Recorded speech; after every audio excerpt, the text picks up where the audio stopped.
కానీ నాన్ వేషి అనే ఒక యూట్యూబ్ ఛానల్ మీకు ఆల్రెడీ తెలిసే ఉంటుంది. నాన్ వేషి వినలేదా? విన్నాను, నేను విన్నాను.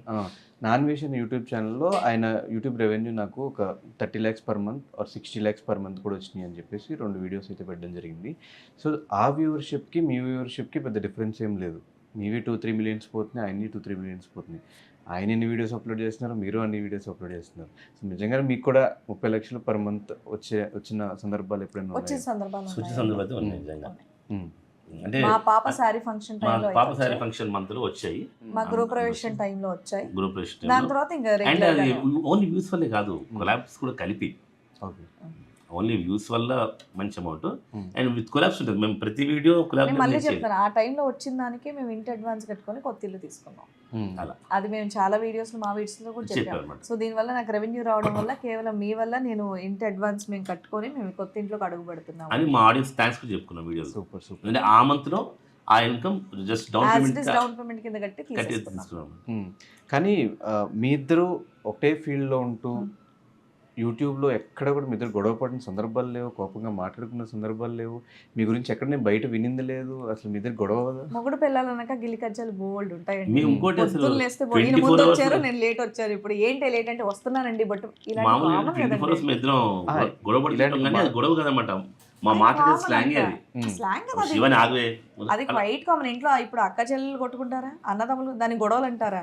సరదాగా చిన్న ఏమండి ఫోన్ ఏంటండి ఇక్కడ పెట్టారు, టవల్ ఏంటండి ఇక్కడ వేసారు, F3 సినిమాలు చూపించినట్టు అంతే అంతే. బాగా సీరియస్ గా అయినా గొడవ లేదండి, ఆ మెచ్యూరిటీ మా ఇద్దరికి ఉంది. నాకు బాగా కోపం వస్తే ఆయన సైలెంట్ గా ఉంటారు, ఆయనకు బాగా కోపం వస్తే నేను మొత్తం సైలెంట్ గా ఉంటే ఏమన్నా కావాలని ఆయనకు నచ్చింది ఇద్దరు వచ్చిన కామన్ సెన్స్ ఏంటంటే ఇద్దరు తప్పేమో మాకు తెలిసిపోద్ది. సో వాళ్ళు ఆబ్వియస్ గా వాళ్ళు తగ్గిపోతాం, ఇంకోళ్ళు ఎక్కువ తప్ప ఆయనవే ఉంటాయండి. అంటే కొంచెం అల్లరి పనులు. సో మీ లైఫ్ లో F2 మూమెంట్స్ అంటే ఏం చెప్తారు? జరిగిన F2 moments, fun and frustration.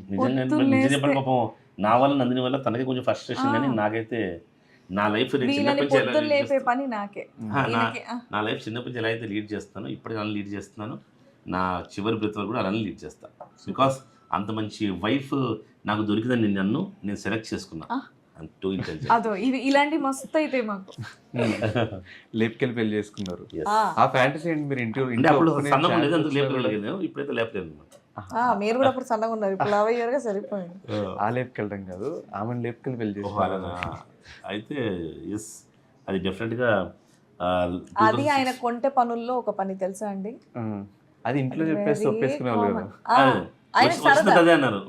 అదే అన్నారు వాళ్ళు ఒప్పుకుంటారని లేపుకెళ్ళని చెప్పారు అనమాట. లైఫ్లో థ్రిల్ ఉండాలి కదా, చెప్పుకోవడానికి ఉండాలి. మరి నేను నీ సినిమాలు చూశాను, అని సినిమాలో లేపుకెళ్ళి సీన్ చూశాను, మరి నేను ఇన్స్పైర్ అవ్వను డెఫినెట్గా, ఆబ్వియస్గా.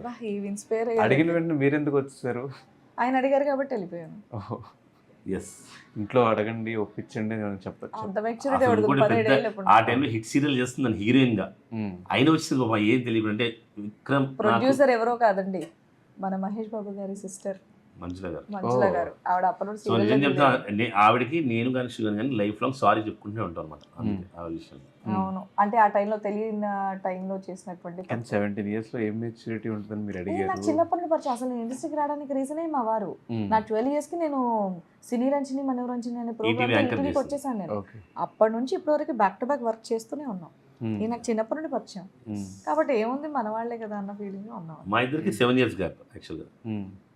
ఎలా ఒప్పించారు శ్రీవాణి గారిని? శ్రీవాణి ఒప్పించడం అంటే ఫస్ట్ అసలు లవ్ కాదు కదా, మామూలుగా డాన్స్ షోస్ చేసేది. ఓ 4 shows అయిన తర్వాత నీకు యాంకరింగ్ బాగుంటుందని చెప్పి ఈటీవీ తీసుకెళ్ళాను. అయిపోయింది, యాంకర్ అయింది, తనంతా బిజీ అయిపోయింది, నేను బిజీ అయిపోయాను. ఒక 4 years తర్వాత మా చిన్న తమ్ముడు ఫ్రెండ్ వచ్చి, అన్న శ్రీవాణిని తెలుసంటే అది తెలుసు నాకు అన్న, ఆమెను పైకి తీసుకొచ్చి నువ్వే కదా అన్నాడు. నేను పైకి తీసుకోవాలంటే అది సీలేదని చెప్పా. ఫోన్ చేసే అప్పుడు, అవును సార్ మరి మీరు నన్ను యాంకరింగ్ తీసుకెళ్ళబట్టి ఫస్ట్ ఆటోలో ఈటీవీలో ఛాన్స్ బట్టి అక్కడి అంటే ఇదంతా నీ కష్టం, నీ టాలెంట్ షో అని ఎవరెవరు పైకి తీసుకురారు అంతే. బట్ నువ్వు చెప్పుకున్నావు కదా, నాకు చాలా నచ్చావు. సరే నెక్స్ట్ వీక్ నా బర్త్డే, మా ఇంటికి అని చెప్పి నా బర్త్డేకి వచ్చింది. కానీ మా అమ్మ నాన్నతో కలిసి విధానం ఆంటీ ఇంకులు అని చెప్పి డెఫినెట్గా ఈ అమ్మాయి మ్యారేజ్కి చేసుకుంటే చాలా బాగుంటుంది నా లైఫ్ అని అనిపించింది 6 months. సో ఆ year 2006 New Year 31st night propose చేశాను. ఓకే అంది, మార్చ్ వెళ్ళిపోయాం, వచ్చాం. ఆ 2007లోనే సెప్టెంబర్లో మ్యారేజ్ చేసుకున్నాం, 2008లో పాప. 31st నైట్ ప్రపోజ్ చేశారు. 2006 31st నైట్ ప్రపోజ్ అవును, చేశాను. ఏమనిపించింది మీకు ప్రపోజ్ చేసిన వెంటనే? ఓకే అనిపించింది ఓకే అని చెప్పారు వెంటనే, అంతే. ఇమీడియట్గా. మీకు అప్పటికి ఇష్టం ఉంది? నాకు ఇంకా లవ్ ఇవన్నీ అంత ఆ టైంలో ఫోనులు కూడా సరిగ్గా లేవండి, అంత ఏమీ తెలియదు నాకు. బట్ నార్మల్గా ఏంటంటే ఈయనంటే ఇష్టం, అంటే నార్మల్గా చాలా మంచి వ్యక్తి, చాలా రెస్పాన్సిబుల్గా ఉంటారు, దాని తర్వాత బాగా చూసుకుంటారు, ఎప్పుడు నవ్విస్తూ ఉంటారు. ఫస్ట్ థింగ్ ఏంటంటే ఆయనతో ఎప్పుడు కూడా ఎక్కడ బోర్ కొట్టదు, ఏదో ఒక కులుజోగ వేసుకుని నవ్వి, ఇంకా అంతకన్నా ఇంకేం కావాలి. వాళ్ళ ఫ్యామిలీ మంచి ఫ్యామిలీ, చిన్నప్పటి నుండి బాగా పరిచయం, అలా అని చెప్పేసి ఇంకేం అనిపించలేదు నాకు, అలా ఓకే అని చెప్పేసాను అంతే. నిజంగా మీ పేరుని చూసి చాలా మంది ఇన్స్పిరేషన్ గా తీసుకుంటారు యూట్యూబ్లో. కింద కమెంట్స్ కూడా చాలా కమెంట్స్ చూసాను నేను, మీ పేరు బాగుంటుంది, మీ పేరు అంటే ఇన్స్పిరేషన్. సో బాగా హ్యాపీయెస్ట్ మూమెంట్ ఏంటి మీ ఇద్దరు లైఫ్లో జరిగిన బెస్ట్ థింగ్? మేము చాలా చాలా చాలా ఉన్నాయి. నేను, నందిని, శ్రీవాణి ముగ్గురం పర్ఫార్మెన్స్ చేస్తాం కదా, మేము చాలా హ్యాపీ ఫీల్ అవుతాం ముగ్గురం. మేము ముగ్గురం అది దేవుడి దయ వల్ల మాకు అలాంటి ఛాన్స్ చాలా చాలా నాకు వచ్చాయి. అదేంటి ఫ్యామిలీలో కానివ్వండి, టీవీలో కానివ్వండి, ఇంతకు మించి నీకు ఇంకేం కావాలి అనేటట్టు ఉంటాయి అన్నమాట. అన్ని రకాల కోరికలు ఇటు ఫ్యామిలీ తీర్చారు, అటు ఇండస్ట్రీ తీర్చారు. చక్కగా ఫ్యామిలీ అందరం కలిసి సీరియల్స్లో పార్టిసిపేట్ చేసాము. ఇంకోటి ఏంటి, సీరియల్లోనే మాకు మళ్ళీ ఎంగేజ్మెంట్ చేశారు, పెళ్లి చేశారు, దానికి తోడు పెళ్లి కూతురు నా కూతురే. కూడా పెళ్ళి. అయ్యో ముందు సీరియల్లో తోడు మా పెళ్లి ప్రభాకర్ అనే ప్రభాకర్ అనే నిజంగా అమలాకొండ సీరియల్లో మా ఇద్దరికి మళ్ళీ మ్యారేజ్ చేసి పెళ్లి చూపులు, మ్యారేజ్, తోడు పెళ్లి కూతురు నందిని మా పాప. సో డాన్స్ షోస్ చేయాలని ఉండింది. ఫస్ట్ మేము డాన్స్తోనే స్టార్ట్ చేసాం. టీవీలో ఆల్మోస్ట్ 3 షోస్ మేము సెలబ్రిటీ డాన్స్ షోస్లో పార్టిసిపేట్ చేసాము. నేను చిన్న బర్త్డే విషెస్ దగ్గర నుంచి పెద్ద పెద్ద ఇంటర్వ్యూస్ వరకు, ఆన్లైన్ షోస్ వరకు హోస్టింగ్ చేసుకున్నాను. ఇంకోటి ఏంటి, యాజ్ అన్ ఆర్టిస్ట్గా అనుకుంటే డబుల్ రోల్ చేయాలి, డ్యూయల్ రోల్ చేయాలని చెప్పేసి చాలా ఉండేది. డ్యూయల్ రోలే కాదు, ట్రిపుల్ రోల్ కూడా చేశాను మన ఇక్కడ తమిళ్లో. సో ఇక్కడ అమ్మాయిలు అక్కడికి వెళ్ళి హీరోయిన్గా చేసింది నాకు తెలిసి అయితే ఎవరు లేరు, అంటే వేరే క్యారెక్టర్స్ చేసేవాళ్ళు. టైటిల్ రోల్ చేశారు, సన్ టీవీ అనేది అక్కడ చాలా తోపు తమిళ్లో. ఆ టైంలో టైటిల్ రోల్, ట్రిపుల్ రోల్ చేసింది నేను. ఒక స్లాట్కి రమ్యకృష్ణ గారు, ఒక స్లాట్కి రాధిక గారు, నెక్స్ట్ స్లాట్కి నేను. కానీ మీరు ఎప్పుడు స్టార్టింగ్ నుంచి మీ కెరియర్ నుంచి ఏదన్నా పీక్స్లోకి వెళ్ళిపోయిన తర్వాత మళ్ళీ ఇంకోటి స్టార్ట్ చేస్తూ ఉంటారు, అంతే కదా. ఒకటి చూసి ఒకటి అంత చూసేసిన ఇంకోటి స్టార్ట్ చేయాలి.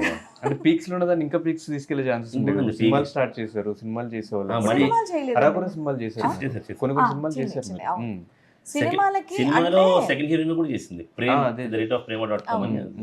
మెయిన్ ఏంటంటే సీరియల్స్ అనేవి బ్యాక్ టు బ్యాక్ ఉన్నాయండి, ఎక్కడ మన వాళ్ళు గ్యాప్ ఇవ్వలేదు. సినిమా అనే వరకు నేను 2-3 months హోల్డ్ చేసేయాలి, డేట్స్ క్లాషెస్ అవుతాయి. సో ఇక్కడ టీవీని వదిలేసి వెళ్ళడం అనేది నాకు ఇష్టం లేదు. అక్కడ డెఫినెట్గా దీనికి అడ్జస్ట్ అవుతూ అక్కడ ఏమైనా వచ్చుంటే నేను కంటిన్యూ చేసేదాన్ని ఏమో తప్ప, వెళ్తే ఒక 1 month dates black, 2 months date blocks అంటే కష్టం.